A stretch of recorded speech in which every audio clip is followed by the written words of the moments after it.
சித்தர் வணக்கம். உலக தமிழ் அறிவாளிகளே, சித்தர்களின் அருளால் நலமுடன் ஆனந்தமாக பல்லாண்டு வாழ்வோம். மிஸ்டர் லேடிஸ், ஊடக ரசிக பெருமக்களே, உங்களுக்கு சொல்லுகிற செய்தி உலகெங்கும் வாழ்கிற மக்களுக்கு சொல்லுகிற செய்தி. இன்றைக்கு இந்த நவீன கால வாழ்வியல் முறை பல சோதனைகளை, வேதனைகளை நமக்கு கொண்டு வந்து சேர்த்திருக்கிறது. இந்த ஸ்லீப் ஆப்னியா என்ற ஒரு பரவலான ஒரு பிரச்சனை, உலகம் முழுக்க இருக்கிற ஒரு பிரச்சனை. ஸ்லீப் ஆப்னியான்னா என்ன? கொல்லும் குரட்டை. அதனுடைய சீரியஸ்னஸ் பலருக்கு தெரிவதில்லை. குரட்டை தானே. குரட்டைன்னா சும்மா சத்தத்தோடு சிங்கம், புலி, கரடி எல்லாம் வனவிலங்குகள் எல்லாம் வந்து போகும். அப்படி குரட்டை விடுவதை பற்றி அல்ல. குரட்டை வருகிற போது அந்த மூச்சு ஒரு ஃபியூ செகண்ட்ஸ் அப்படி நின்று திரும்ப வரும். அது என்னன்னு பார்த்தோன்னா இறந்து பிழைப்பதற்கு சமம். ஸ்லீப் ஆப்னியாவில் தூக்கத்திலேயே இறந்தவர்கள் உண்டு. என்ன சொல்லுவாங்க? ஏதோ தூக்கத்தில் மூச்சு நின்று போச்சு, ஹார்ட் அட்டாக் வந்துடுதுன்னு சொல்லுவாங்க. காரணம் பார்த்தோம்னா அதுக்கெல்லாம் ஸ்லீப் ஆப்னியா ஒரு காரணமாக இருக்கும்.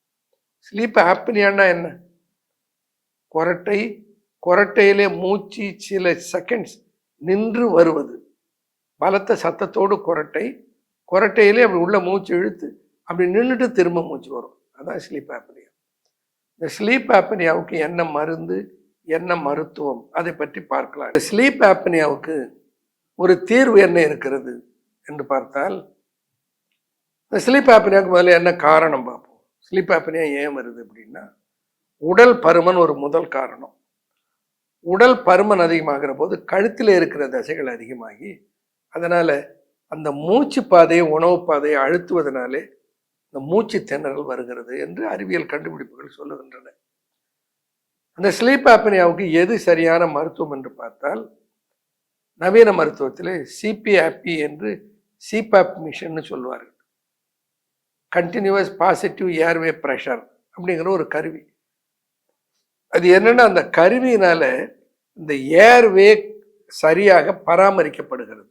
இந்த வாயில் அந்த கருவியை கனெக்ட் பண்ணிக்கிட்டு இந்த காற்றுப்பாதையை சேர்த்து கொண்டு அதை ஒரு கருவியோடு இணைத்து விட்டு அந்த மூச்சு ஓட்டம், இந்த ப்ரெஷரை மெயின்டைன் பண்ணுவது.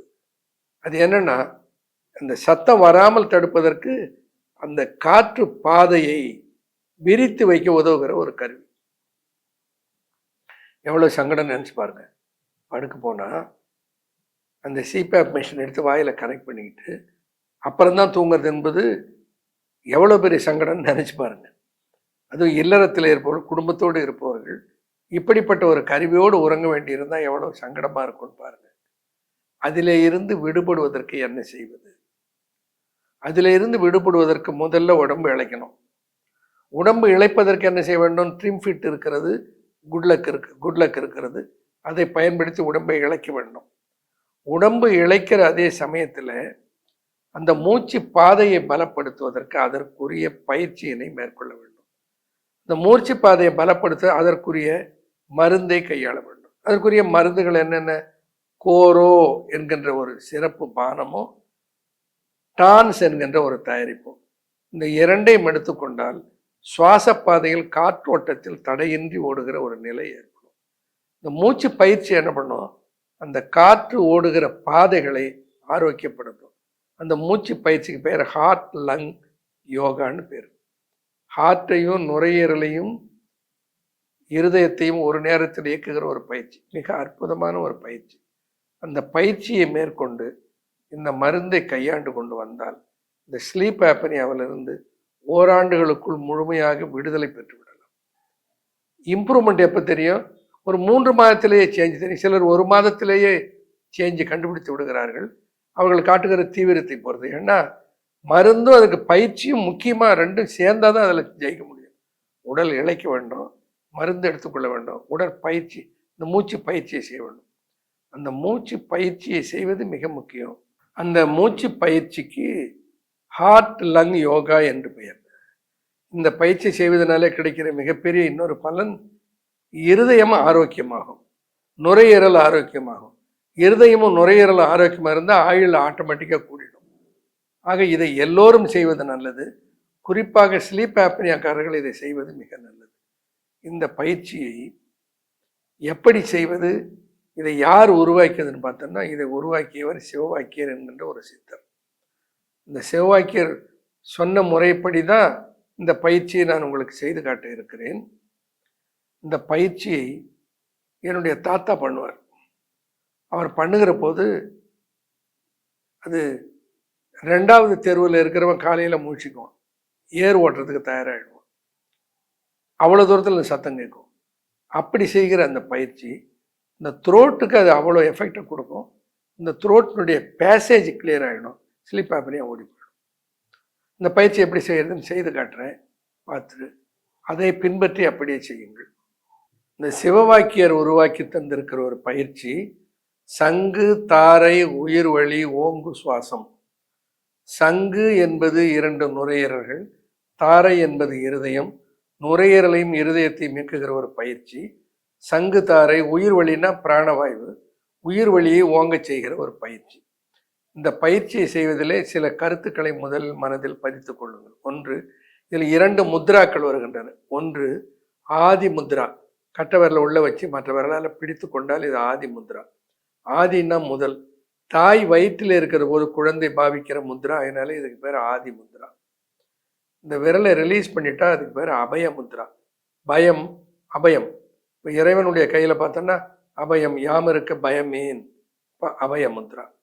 இந்த அபய முத்ராவில் இந்த 4 விரல்களும் கட்டை விரலும் 5ம் இந்த உள்ள வைத்து பிடித்திருந்த கட்டை விரலை விட்டுட்டு ரிலீஸ் ஆகிடுது. இது அபய முத்ரா. இந்த அபய முத்ராவையும் ஆதி முத்ராவையும் சேர்த்து செய்யப்படுகிற மூச்சு பயிற்சி. இந்த பயிற்சியில் 2 கையும் மேலே தூக்குகிற போது, அப்படி மேலே தூக்குறோம், மேலே தூக்கும் போது காது வரைக்கும் அந்த கை வரணும் ஸ்ட்ரெயிட்டா. அப்போ மூச்சை உள்ளே இழுத்துக்கணும். இப்போ மூச்சை வெளியே விட்டுறக்கூடாது, உள்ளே இழுக்கணும். அப்போ அங்கேருந்து இந்த கையில் ஆதி முத்ராவை பாவிச்சுட்டு அங்கேருந்து கீழே கையை கொண்டு வரும்போது 2 கையும் செஸ்ட்டுக்கு நேராக மேலே, இந்த கை இப்படி கையை அந்த முஷ்டி இப்படி பிடிச்சிட்டு கை இப்படி இருக்கணும். இப்படி இருந்தால் தான் கையை விரிச்சோம்னா அது இப்படி நேராக வரும். சப்போஸ் இந்த கை இப்படி இருந்தால் விரிச்சா அப்படி போயிடும். அப்போ கையை இப்படி வைக்கணும். கீழே வந்தாச்சு. இப்போது இந்த கையினுடைய விரல்களை ரிலீஸ் பண்ணிவிட்டு அப்படியே மேலே தூக்கணும். தூக்கும் போது மூச்சை இழுத்துக்கணும்.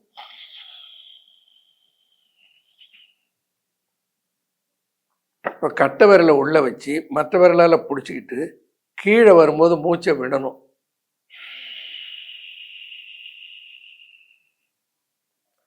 விடும்போது வயிறு உள்ளே போகணும்.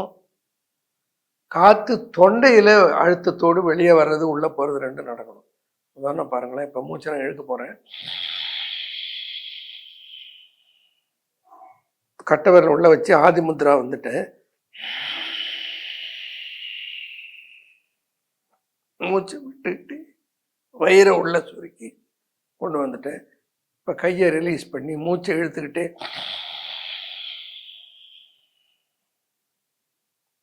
இப்போ ஆதி முத்ராவுக்கு வந்து கையை கீழே கொண்டு வரணும்.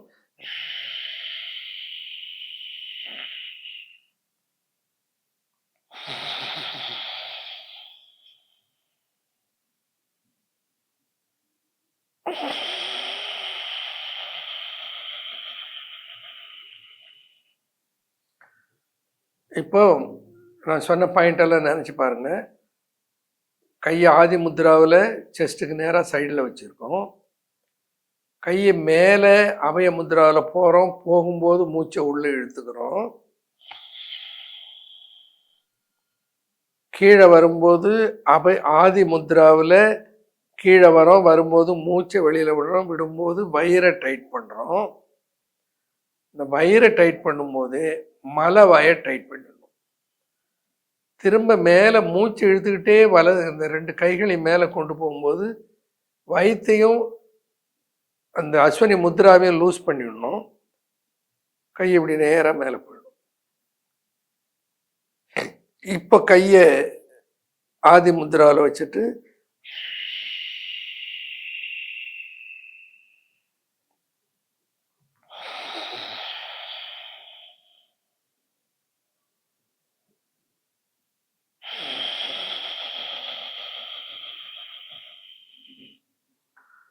தொண்டையில் சுவாசிக்கிறோம், கையை அபய முத்திராவில் மேலே கொண்டு போகிறோம், ஆதி முத்திராவில் கீழே கொண்டு வரோம், கீழே வரும்போது மூச்சை வெளியே விடுறோம், மேலே கை போகும்போது மூச்சை உள்ளே இழுக்கிறோம், மூச்சை வெளியே விடும்போது வயிறை டைட் பண்ணிக்கிறோம், மூச்சை உள்ளே இழுக்கும்போது வயிறை லூஸ் பண்ணிக்கிறோம், மூச்சை வெளியில் விடும்போது வயிறை டைட் பண்ணும்போதே மலைவாயும் டைட் பண்ணிக்கிறோம், திரும்ப லூஸ் பண்ணிவிட்டு மூச்சை இழுக்கும்போது வயிறு ஆசன வாயை லூஸ் பண்ணிவிட்டு கையை மேலே கொண்டு போகிறோம்.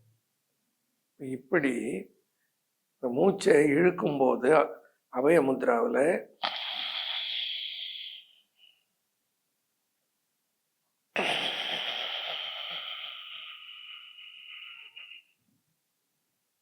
இந்த பயிற்சியை தொண்டையில் சத்தத்தோடு செய்யணும்.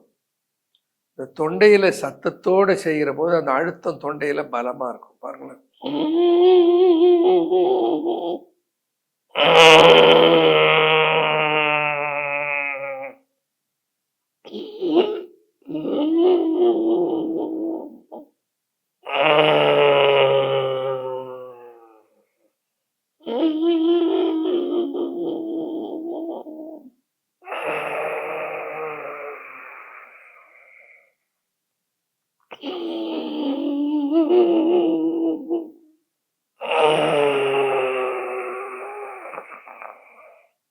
இதை கொஞ்சம் வேகமாக செய்யணும்.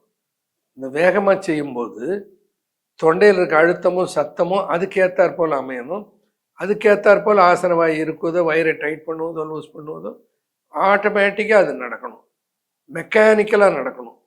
அப்படி இயல்பாக பண்ணோன்னா ஒரு 20 தடவை இந்த சங்குதார உயிரொலி ஓங்கு வாசி யோகத்தை செய்துட்டு ஒரு 2 நிமிடம் ஓய்வு கொடுத்துட்டு திரும்ப அடுத்து செய்யலாம். இப்போ அதை வேகமாக செய்து காட்டுற பாருங்கள்.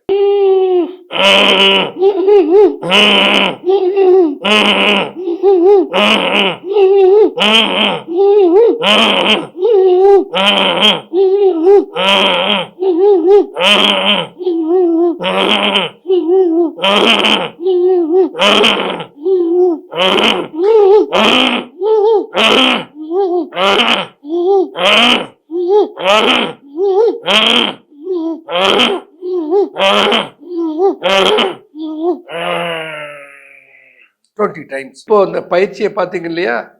இந்த பயிற்சியை 25 முறை ஒரு செட்டு, அது மாதிரி 3 செட்டு ஒரு நாளைக்கு காலையிலும் மாலையிலும் செய்யுங்கள். இந்த 2 வேளையும் 3 செட்டு 25 முதல்ல கஷ்டமாக இருந்ததுன்னா ஒரு 10 செய்யுங்க, அப்புறம் 15 அப்புறம் 20க்கு போய்க்கலாம். 3 செட்டு செய்தால் போகிறோம். காலையில் 3 செட்டு, மாலையில் 3 செட்டு.